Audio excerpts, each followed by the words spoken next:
Sinabi ng Diyos sa aking pangitain na dito kami pumunta.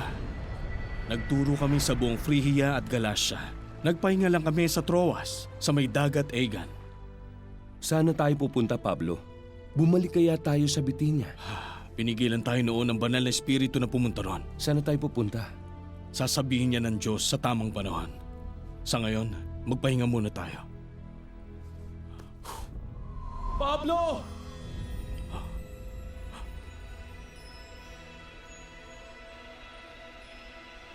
Pablo!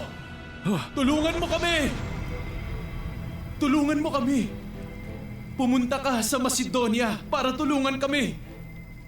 Tulungan mo kami!